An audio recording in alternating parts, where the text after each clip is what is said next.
The spotlight now, if we're going to do a little bit more of a breakdown, let's talk a little bit more about Landon Collins. We like going a little bit further in depth with the guys on this team.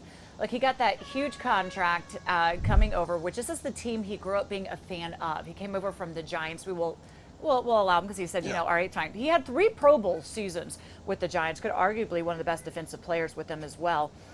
Look, if we're to talk about his strengths on this team, Santana, what would you say those are specifically for Collins? I think his strength is being in the box. You know, he's a guy that he shows you that he's a disruptor. He's one of those guys you need to have down there. With Jack's defense, I'm looking forward to just seeing this guy be able to be in different sets and disguise things, to have the OC, scratching his head, have the quarterback guessing. I think he's going to play well in this system, just knowing that Jack's going to make sure he put every man in the best spot. And when you have the guys that we have in our front end, man, and you add Landon down there, the offense don't know what's coming after him. You definitely have to, if you're an offense, know that he's that free man roaming around, and he has the speed and power to get wherever he wants to go and be a disruptor. He doesn't like being considered a box safety, though. Why is that so much? It's something that he says, hey, that's not necessarily accurate. I mean, because, when you have that label as a safety, you want to be known for being that guy that can, cover the field. He idolizes Sean Taylor. Sean Taylor was the guy that played the box, played deep.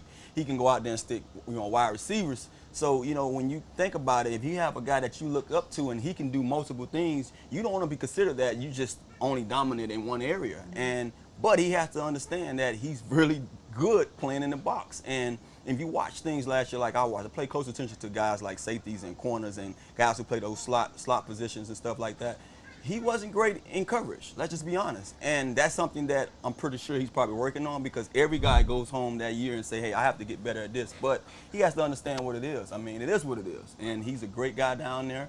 And if he shows us different, then that's on him. But I think he's phenomenal down in the box, and they're going to use him well. So his Pro Football Focus grade in coverage is at 60.6. That ranks 100th out of 160 league-wide. So there are stats that back this up. Yeah. But can he, in this system, be used any differently than this? Or is it just that, this is the best way, we're going to get the best out of you, and just go do what you do well and disrupt plays? Let's just not even try putting you into an area that you don't fit. Now, I'm sure they're going to find ways to make sure that he can be the guy that he was with the Giants, and even the guy that he was with us last year. He led the team in tackles. I think in that defense, everybody was out of place. It was things out there that I was looking at like I couldn't understand. It was like football one-on-one all over again, line the gap in the right, spot. And that's something that these guys had struggled with, big time last season. But Jack Del Rio's here. I'm looking forward to seeing some of the different sets and that he put this guy in, and I'm sure he's going to flourish.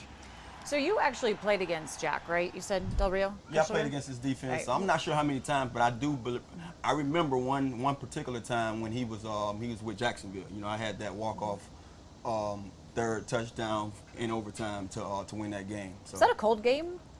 I think it wasn't that December? cold. It wasn't that cold. No, it was early. It was early in the season. I'm from Jacksonville, and I remember going to a game against the Jaguars, and it actually snowed that morning, which just doesn't happen. Oh, It was freezing cold for a December game. But sorry, a little off the point there. So what can he do to try and help? I mean, how can Landon possibly grow to do even more than? I mean, every team that he's been on, he's led them in tackles, by the way, folks. I mean, that's worth saying here.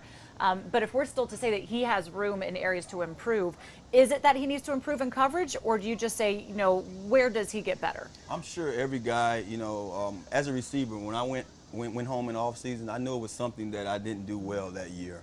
Maybe it was, running my routes at the right proper depth, or sticking at, doing certain things like that. So I'm sure Landon is one of those guys that he sees that, hey, I might not be doing the best here at covering tight ends or being, in this position or that spot. So I'm sure it's a lot of things that he could pick out. Me personally, I can't sit there and tell you that, but I'm looking forward to seeing how he plays this year.